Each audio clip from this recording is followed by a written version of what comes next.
My brother reached out to me at dinner and said, "It's time you gave me Grandpa's house because I have kids and you don't." So I responded, "It's time you acted like an adult and stopped taking what isn't yours." I live a relatively quiet life on the coast of Maine, where I run a small architecture firm and spend my weekends fixing up an old beach house my grandfather left to me. It's not glamorous and certainly not flashy, but it's peaceful, and more importantly, it's mine. The beach house is going to be important, by the way. You'll see. The brunch was being hosted at my parents' place. Your classic New England colonial with white shutters, stone steps, and the kind of cold, formal energy that only came out when company was over. My mom, Beverly, thrives on appearances. If she could design a perfect life, it would involve an HGTV home tour, 3 golden retrievers, a hedge fund, and grandchildren she could dress in matching cardigans. My dad, Richard, was more reserved but sharp as a tack and never one to say much unless something absolutely needed to be said. And then there was my brother, Kyle. Kyle, golden boy, family man, father of 3, and arguably the biggest thorn in my side since the day he learned how to lie and smile at the same time. Kyle is 35 and has somehow built an entire personality around the fact that he has children. He and his wife, Hannah, are that brand of insufferably wholesome matching Christmas pajamas, live, laugh, love signs, and Instagram perfect breakfast that somehow look exactly the same every Sunday. To their credit, the kids are sweet. But Kyle, he wears fatherhood like a crown, constantly reminding everyone, especially me, that he's the one doing the real work in the family. Never mind the fact that I've financially helped him twice during rough patches in his entrepreneurial journey, or that I've watched his kids more times than I can count while he and Hannah went off on couples retreats or networking cruises. Kyle's always believed that because he has kids, the world owes him a round of applause and a line of difference. And apparently this Easter, he decided that line included my beach house. I arrived a bit late to brunch. Traffic had been brutal and I debated turning around more than once. But when I stepped onto the porch, I pasted on my best family smile and knocked twice. The door opened almost immediately, and there was Kyle beaming like he was running for mayor. Nate, look, who finally decided to show up. "Traffic," I said with a shrug. Sure, he said, stepping aside. "Hey, at least you don't have to wrestle 3 kids into the car. That's a whole other kind of hell." I offered a tight smile and moved past him. Inside the house smelled like cinnamon rolls and egg casserole. My mom emerged from the kitchen, flower on her cheek, and gave me a quick peck. "There you are, honey. Thought we lost you to the waves. You know I live 15 minutes away, right?" She laughed, like I'd said something charming instead of mildly sarcastic, then ushered me into the dining room. The table was already full. My dad at the head, reading glasses perched on his nose, Hannah setting down a picture of orange juice, and the kids fiddling with their cloth napkins. I took the empty seat across from Kyle. "Started without me," I joked, noting the half-empty mimosa glass in front of him. "We had to keep the kids on a schedule," Hannah said gently. "It's nap rotation day." I didn't bother asking what that meant. The first 20 minutes went as expected. Light conversation, updates on the kids' school projects, my mom subtly probing for any signs of a new girlfriend. I answered vaguely, said work was keeping me busy, which was only half a lie. I noticed Kyle kept glancing at me between bites. Eyes narrowed just slightly, like he was waiting for the right moment. I should have seen it coming, but I didn't. It started with a toast. "Well," Kay said, raising his glass dramatically after the plates were cleared. "Before we get to dessert, I just want to say how grateful I am for family, and especially to Nate, my brother, who's been such a help over the years. We don't say it enough, but you've always been there." I blinked, unsure if this was sincere or sarcastic. "Thanks," he grinned. "Which brings me to something I wanted to talk about today. Something kind of exciting." "Oh no, not at the table. Not like this. I've been thinking a lot about the future," he continued. "You know, planning for the kids, building legacy, that sort of thing." My mom immediately lit up, nodding along. "Of course, yes. So important." And I was talking with Hannah, KL said, looking at her with an exaggerated warmth. "And we had this idea. It's kind of out there, but hear me out." The room was still. "We think it's time the beach house goes to someone who's actually going to raise a family in it." There it was. No preamble, no sugarcoating. I laughed. I actually laughed, thinking he had to be joking. "You mean visit it more often?" "No," Kyle said, still smiling. "I mean live in it. You're always so busy with work and travel and bachelor stuff, you don't even use the place half the time. Meanwhile, we've got 3 kids who would love to grow up near the water." "You're serious," I said flatly. "Completely." Hannah chimed in as if this had been an ongoing family discussion I just happened to miss. "It would mean the world to us. And honestly, Nate, it just makes sense." My dad cleared his throat, but Kyle steamrolled ahead. You don't even have kids, Kyle added, the smile finally dropping from his face. What are you holding on to it for nostalgia? My jaw clenched. Because it was left to me. Granddad gave it to me. Exactly, Kay said, jabbing his finger into the table for emphasis. He gave it to you, but he wanted it to be for the family, not to sit empty half the year while you play at being a coastal bachelor. The silence that followed was sharp enough to slice ham. My mom fidgeted with her napkin. Hannah looked smug. My dad kept his eyes on his glass, but his grip tightened just slightly. I took a breath, then another. I'm not giving you the house, I said evenly. Kyle's smile vanished. Why not? Because it's mine. Because I've spent the last 6 years keeping it from falling apart. Because I love Granddad and I respect his wishes. And because I don't owe you anything, Kyle. That's when his fist hit the table. Not hard enough to knock anything over, but loud enough to jolt the kids and freeze the room. You're being selfish, he snapped. You don't even understand what it's like to have responsibilities. You're single. You have no one. You think fixing up some rundown shack makes you better than me? No, I said, standing slowly. But refusing to hand over my property because you feel entitled to it doesn't make me the villain. Hannah's voice was tight. You don't have to be cruel, Nate. I turned to her. You want cruel? Try making someone feel worthless just because they don't fit into your little mold of suburban perfection. That's when Kyle stood too, and in one sweeping motion knocked over his glass. It shattered against the tile with a loud crack. The kids screamed. My mom gasped. My dad stood up and barked. That's enough. Kyle's mouth opened, but before he could speak, my dad pointed at him with a trembling hand. You've always been the problem, Kyle. Dead silence. My brother blinked. What, you heard me? Dad said you've spent your whole life demanding things that were never yours to begin with. You think just because you reproduce the world has to hand you a trophy. You're not a king. You're not even a decent son right now. Kyle looked stunned. My mom opened her mouth, then shut it. Hannah pulled the kids toward her, whispering something I couldn't hear. I took out my phone. What are you doing? Kyle asked. Calling my lawyer, I said, calmly pressing the contact. For what? I looked him square in the eye as the line rang to initiate the transfer. It's time you all learned the truth. And that's when I walked out of the room. 30 minutes later, I was sitting in my car as a very familiar document loaded onto my phone. A document Kyle didn't know existed. Not yet. It had been 33 minutes since I walked out of that dining room and told my brother I was initiating the transfer. I hadn't driven away. I just sat in my car, hands on the wheel, staring out through the windshield as the weight of the moment sank in. My phone rested on the passenger seat, the PDF still open. Page 2 of the trust document had my name on it in bold letters right next to a clause that Kyle had probably never even imagined existed. One line that was all it took. But I wasn't ready to go nuclear just yet. Not until they made it absolutely necessary. I don't know why I expected anything different from that brunch. Maybe some part of me still hoped my family would finally treat me like more than a placeholder. The spare the backup plan. I wasn't the firstborn. I wasn't married. I wasn't a parent. In my mother's eyes, those things disqualified me from being important. And in Kyle's eyes, they made me a storage locker he could raid whenever his picture-perfect life started cracking.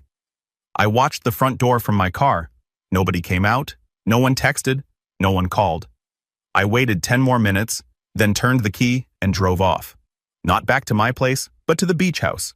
It was still cool that early in spring, but the sun was out and the drive along the coast helped shake the edge off my anger. As soon as I turned onto the gravel path and saw the old cedar shingles and the wraparound porch, my chest loosened. This place wasn't just property. It was peace. It was Saturday morning pancakes with Granddad. It was helping him patch up the roof one summer while he told me stories about how he and my grandma had built it with their bare hands. He'd left it to me for a reason, and I'd kept it standing not just structurally, but spiritually. Kay didn't know the first thing about taking care of something that couldn't be posted with a #blessed caption. I stayed at the house for the rest of the weekend. Didn't answer calls, didn't check emails. I needed space. But when I finally returned home Monday morning and turned my phone back on, the real storm hit.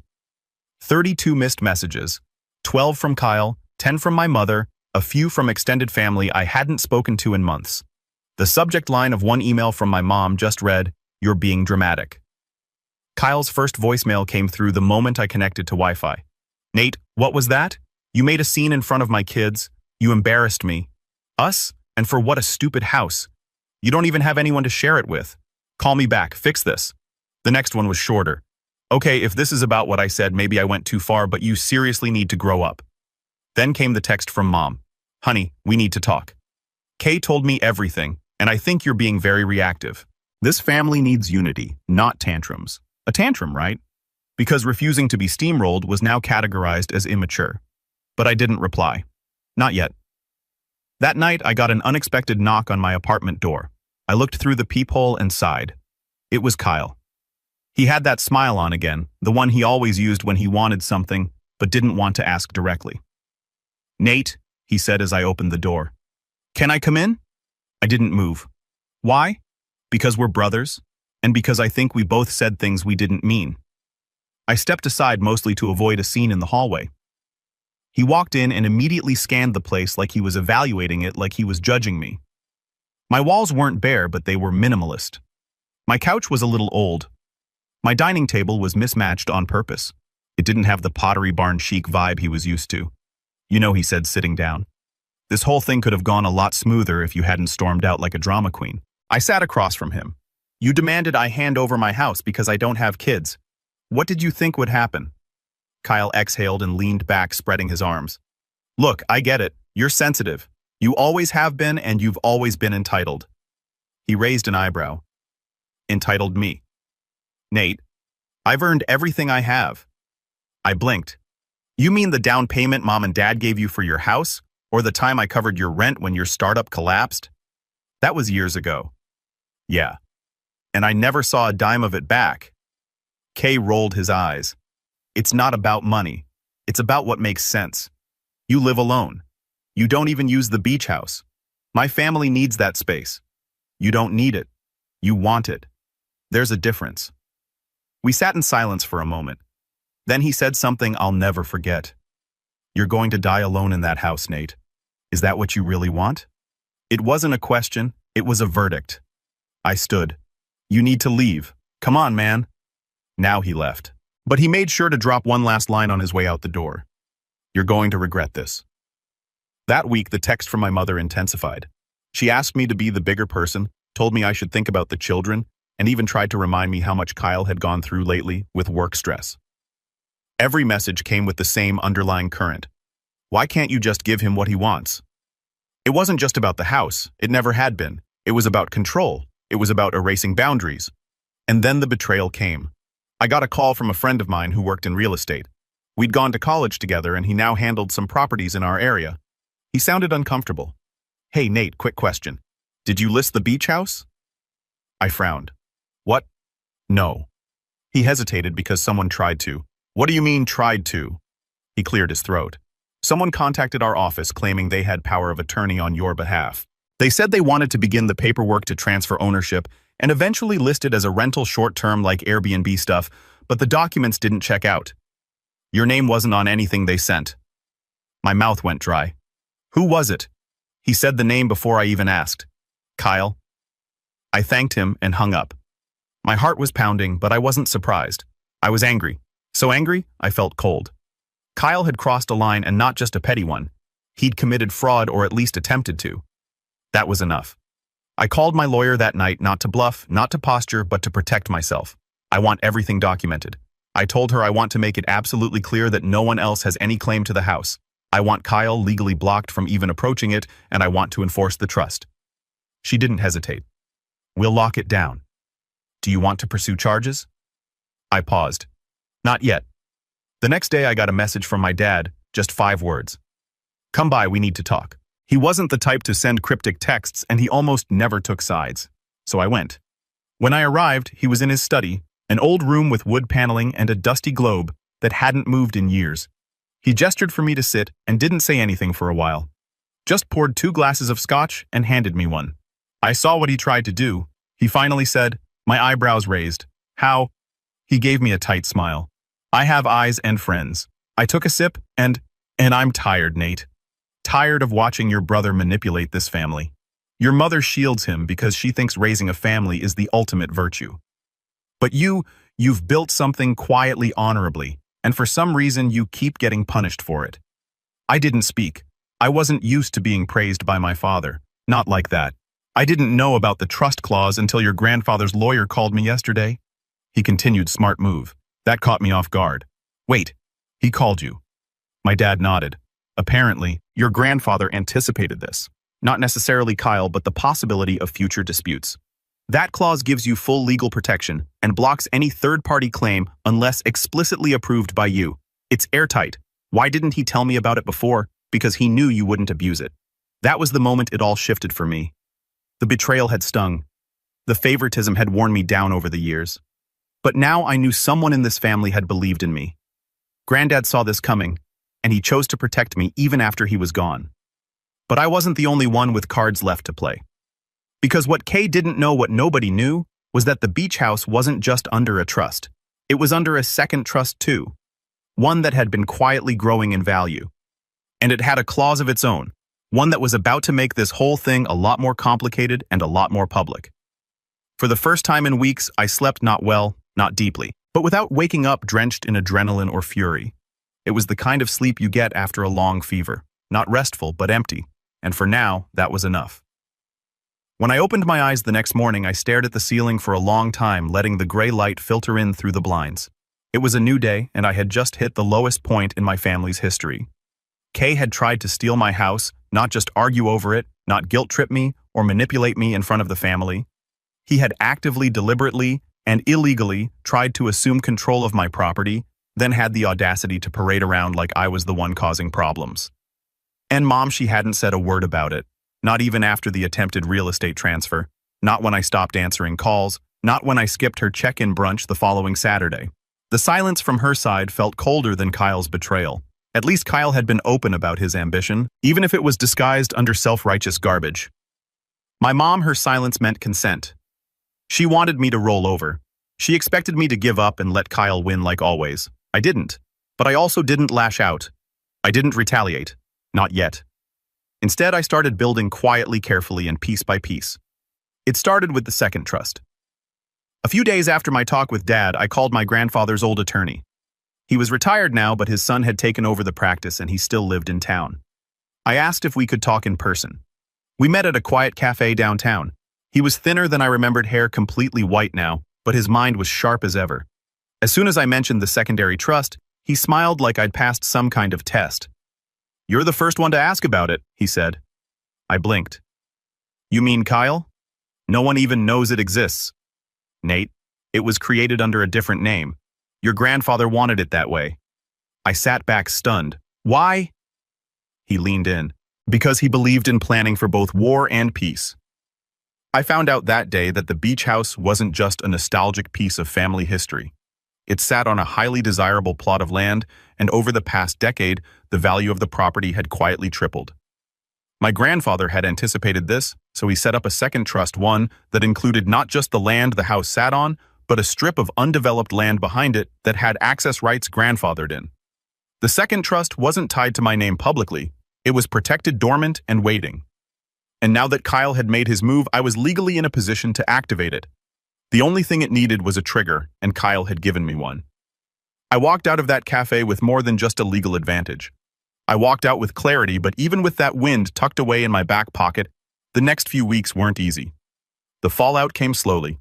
At first, it was just the distant, unanswered texts, the silent removal from family group chats, the absence of invitations to Sunday dinners. Then came the smear campaign. It started with a phone call from my Aunt Lisa. "Nate," she said, lowering her voice like she was about to confess to espionage. "Did you really kick Kyle's kids out of the beach house?" "What?" "That's what your mother said. That you showed up and told them never to come back. That you called them parasites." I nearly choked. "Lisa, I've literally never said that in my life. I haven't even seen the kids since Easter." She was quiet. Then she sighed.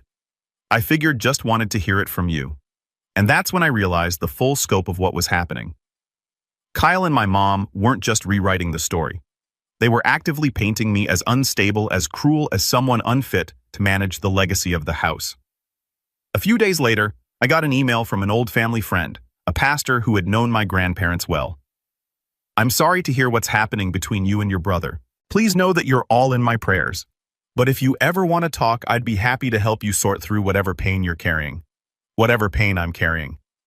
They made it sound like I was the villain of some cautionary tale, some broken man hoarding a house out of bitterness and loneliness.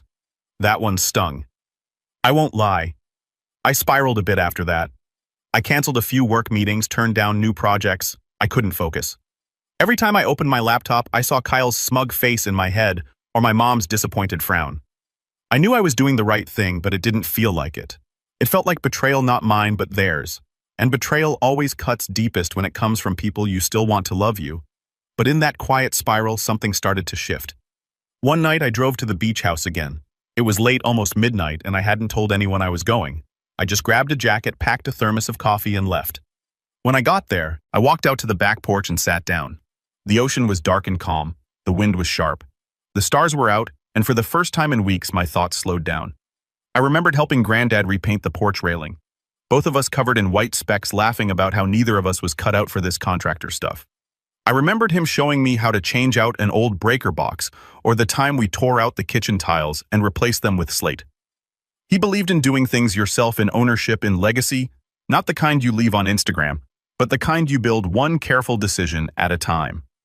That's when I made mine. I went back to work. Not just at the firm, though I did dive into a new set of residential projects with a vengeance, but at the house too. I filed the paperwork to secure both trusts. I hired a landscape architect to help plan a coastal preservation design for the property, which would make it ineligible for rental zoning. I installed a new security system and rewired the alarm with a remote access app. I even contacted a local nonprofit that organized educational field trips for inner-city kids, offering the house as a summer field site for marine biology students, something my grandfather would have loved. And the best part, none of this needed Kyle's approval. Not a single thing. He couldn't stop it. He didn't even know it was happening. I kept it quiet, like laying bricks in a foundation. No big announcements, no social media posts, just quiet progress. And slowly the weight lifted. Work became fulfilling again. My client list grew. I started getting invitations to speak at architecture seminars. Even got quoted in a small magazine feature about sustainable coastal design. I took weekend trips up the coast, spent time reading, reconnected with old friends. I wasn't just surviving anymore. I was rebuilding alone. Yes, but for once, being alone didn't feel like failure. It felt like freedom. And that's when Kyle made his next move. It was a Friday afternoon. I was sitting at my desk finishing a proposal draft when I got a notification from the beach house security app. Front gate camera motion detected. I opened the feed. There he was, Kyle, standing at the front gate with his arms crossed, wearing a smug expression and holding a piece of paper. His wife was in the car behind him. The kids weren't there. I watched as he pressed the intercom. "Nate," he said to the camera. "I know you can hear me." I didn't answer. He held up the paper. "This is a petition for shared ownership. I talked to a lawyer. If you want to do this the hard way, we can go to court. But once the judge sees you've been emotionally unstable, hostile toward your own family, and using the property for non-residential purposes, they'll consider that grounds for a forced equity split." I stared at the screen. He actually thought he could bluff his way into a legal claim. He didn't know about the zoning changes. He didn't know about the second trust. He didn't know about the nonprofit deal or the preservation contract or the very airtight clause that gave me sole authority to determine what family use even meant. I watched as he pressed the intercom again. "This isn't over," he said. "You don't get to shut us out just because you're bitter and lonely. We're family, Nate. And if you don't open this gate, I swear." I ended the feed. And that's when I picked up the phone, not to call Kyle, but to call my lawyer. "It's time." I told her, "Let's begin." She didn't even ask what I meant. We both knew. The Monday after Kyle tried to bluff his way into a court battle, I walked into my lawyer's office with a different posture. Straighter, firmer. It's weird.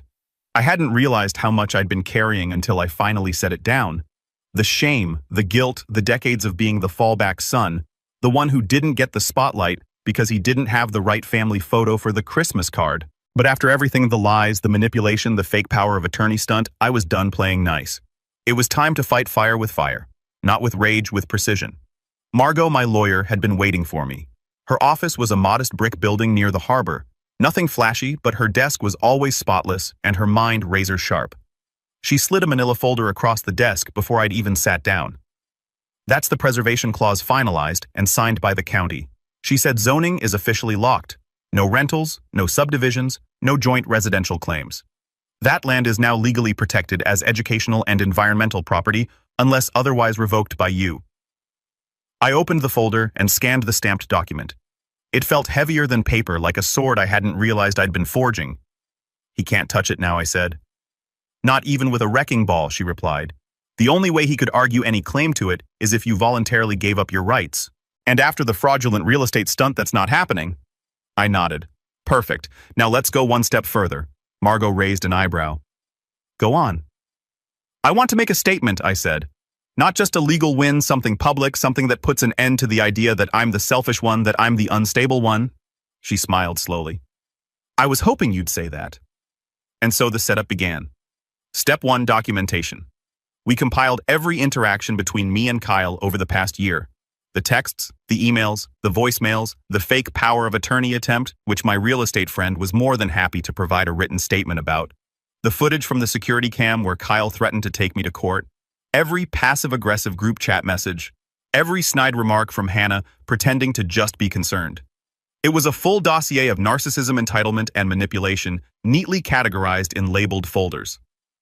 Step 2. The board meeting. Not a literal board meeting, a family one that required a little finesse. I reached out to Aunt Lisa first. She had always been the one person in the family who seemed to straddle the line between impartiality and empathy. She didn't blindly defend Kyle, and she hadn't erased me from her life just because I didn't show up with a stroller and diaper bag.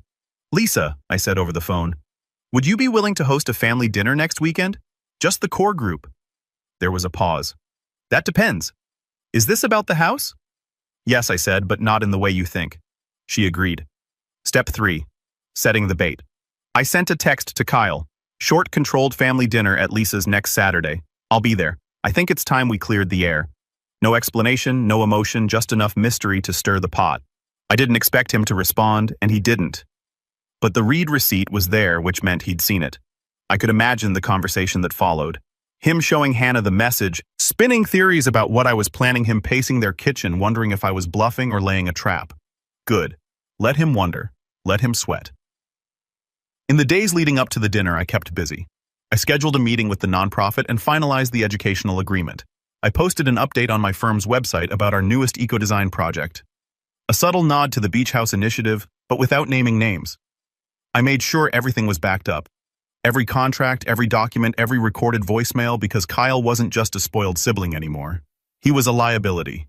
And he still didn't know I'd locked him out for good. The day of the dinner arrived and I drove to Lisa's with a strange sense of calm. Not joy, not vengeance, just clarity. The kind that comes when you finally stop justifying your pain to people who benefit from your silence. Lisa's house was warm and bright with the faint smell of rosemary chicken drifting from the kitchen. She greeted me at the door with a hug. No questions, no judgment, just a quiet understanding. They're already here, she said softly. Try to keep it civil. I smiled. No promises. In the dining room, I found them all. My parents, Kyle and Hannah. No kids. Thank God. Even Uncle Tim and Cousin Mark had shown up, though they looked more like observers than participants. The room buzzed with tension, like everyone was waiting for the fuse to spark. Ka was seated at the far end of the table, legs crossed, trying way too hard to look relaxed. Nathan, he said, gesturing to the empty seat across from him. Glad you could join us. I ignored the tone and sat. I appreciate everyone coming, I said, my voice steady. I wanted to clear the air, but I also wanted to clarify a few things legally and personally. My mom cut in before I could continue. Nate, honey, I really think. I held up a hand. Please, just listen. She went quiet. I reached into my bag and pulled out the file folder. Not the whole dossier, just the highlights. These are records of every attempt Kyle has made to claim ownership of my property, I said, including the forged documents submitted to a real estate agency. I also have a notarized statement from the agent involved. Hannah's face padded slightly. Kyle clenched his jaw but said nothing. I have video evidence of Kyle arriving at the property without permission, issuing threats, and stating his intention to pursue legal action based on a completely fabricated claim of emotional instability. Lisa's eyes widened. My dad leaned forward, elbows on the table, silent but watching closely. And just for clarity, I continued. The beach house isn't just a house.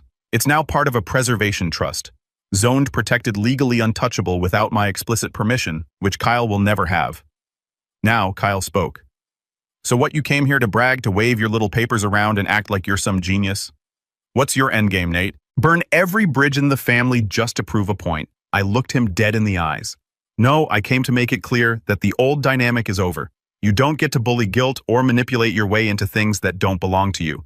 You've played the family man card like it's a shield, but being a parent doesn't give you a moral pass. My mother looked stunned. Nate, that's your brother. I turned to her and I'm your son, but for some reason I've never been treated like one. Just a backup account for when Kyle's life ran out of lives. She flinched at that. Good. She needed to. I stood and placed the final document on the table. The Educational Partnership Agreement. Starting this summer, the beach house will be used for marine biology workshops and conservation retreats. Granddad would have been proud. And no, there won't be room for family vacations anymore. Kay pushed back from the table. You're insane, he muttered. Maybe I said, but at least I'm done being your doormat. He looked like he wanted to explode, like he might knock over a glass again. But this time there were too many witnesses, too many facts he couldn't bend. My dad finally spoke quietly. I warned you, Kyle. Kyle turned toward him. You're seriously siding with him. I'm siding with the truth. And then it happened. Kyle stormed out. No yelling, no final word, just a rush of air, a slam door, and the echo of someone who had finally realized the game was over. But for me, it was just beginning. Because what Kyle didn't know, not yet, was that his attempt at fraud had tripped an entirely different wire, one with financial consequences. And next week, the fallout from that wire would arrive in the form of a subpoena. By the time the subpoena hit Kyle's mailbox, I had already distanced myself from the emotional fallout. That didn't mean I didn't feel it. I did, but it came in short, sharp stabs now, not the deep aching kind that used to knock the wind out of me. He must have opened the envelope sometime in the early evening. I know this because I got a barrage of texts within the hour. The first few were furious, unhinged. What is this? Are you trying to ruin me? We're family, Nate. That last one almost made me laugh. Almost. But the most telling one came 20 minutes later. How much do you want to make this go away? There it was. Not a denial, not a plea, a price. That's how Kyle always operated. If he couldn't guilt you, he'd buy his way out, or at least try to. But this time, there wasn't an offer I'd accept, because this time I didn't want money. I wanted closure. Let me rewind just for clarity. The subpoena wasn't for some courtroom soap opera. I wasn't dragging Kyle in front of a jury in a dramatic made-for-TV moment. That wasn't my style. And honestly, it wasn't necessary. What I did was more precise. I filed a civil complaint for attempted property fraud and identity misrepresentation, complete with supporting evidence from the real estate agent, the forged documents, and the camera footage.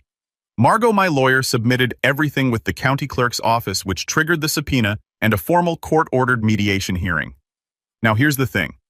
I didn't need the court to award me anything. I already had the house, the trust, the zoning rights, and every legal document Kyle had no access to. But I wanted the record. I wanted a paper trail that would follow him, especially if he ever tried a similar stunt again with someone else. And more than anything, I wanted him to be confronted with the consequences of his actions in a way he couldn't spin with a half smile and a sob story. The hearing was scheduled 2 weeks out. That gave me time to prepare, not just logistically but mentally. I spent those 2 weeks clearing my head, running along the coast in the early mornings, sketching new designs for the nonprofit's summer renovation plans at the beach house, even attending a local architecture panel where, weirdly enough, someone approached me about a potential book deal. Nothing huge, just a collection of essays about sustainable design and legacy builds. I almost said no. Then I remembered Granddad and how proud he would have been. I said yes. As for my family, well, that was a quieter storm. My mother left a voicemail the day after the subpoena was issued. Her tone was different this time. Quieter, almost flat. Nate, I don't know what's happening anymore. I just want things to go back to normal. I didn't return the call because there was no normal to return to. Not when the normal was me being disposable convenient. The emotionally available son who asked for nothing and gave everything. The invisible sibling who always smoothed things over while Kyle played the martyr. Let that version of me stay buried. The morning of the hearing, I showed up in a charcoal gray blazer and jeans, professional, but not trying to impress anyone. Kyle arrived with a different strategy. Full suit, polished shoes, hair slicked back. He looked like he was auditioning for a political campaign. Hannah was with him.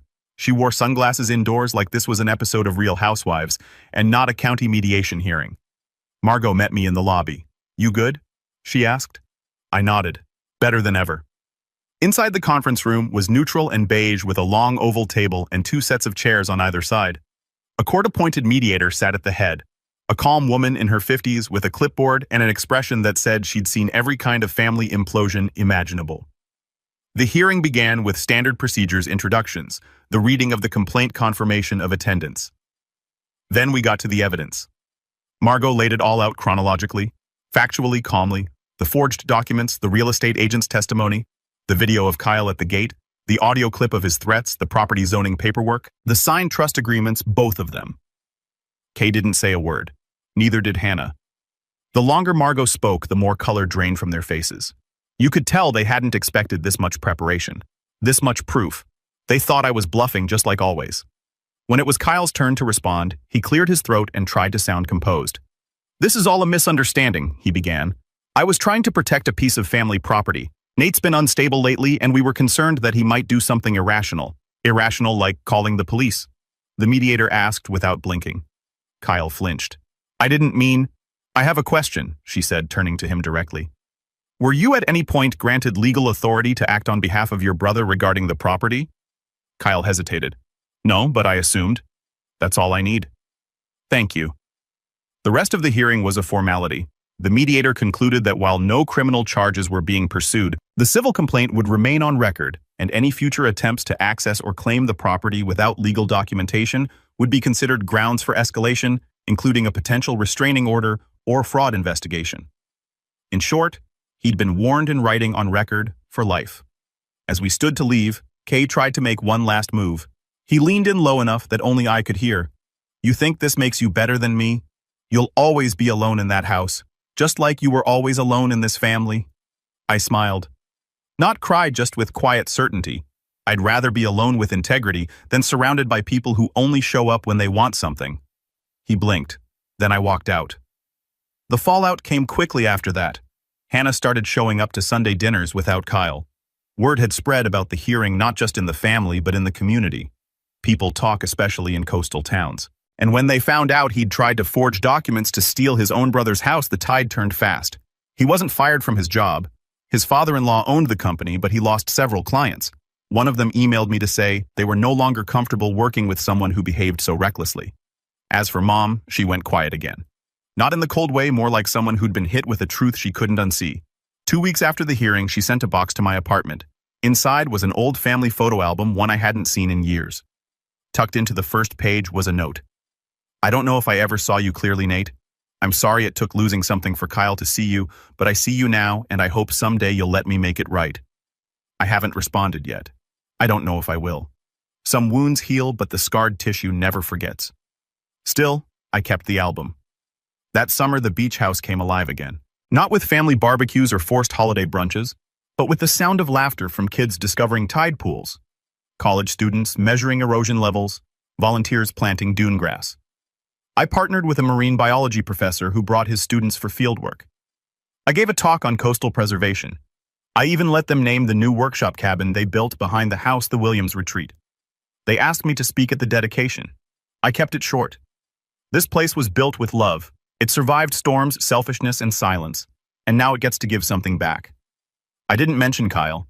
I didn't need to, because the best revenge wasn't legal. It wasn't even personal. It was purpose. And I had finally found mine. As I stood on the porch that evening watching the sunset bleed across the water, I realized something. They didn't take anything from me. They revealed me. And I was never going to shrink back again. Not for them, not for anyone.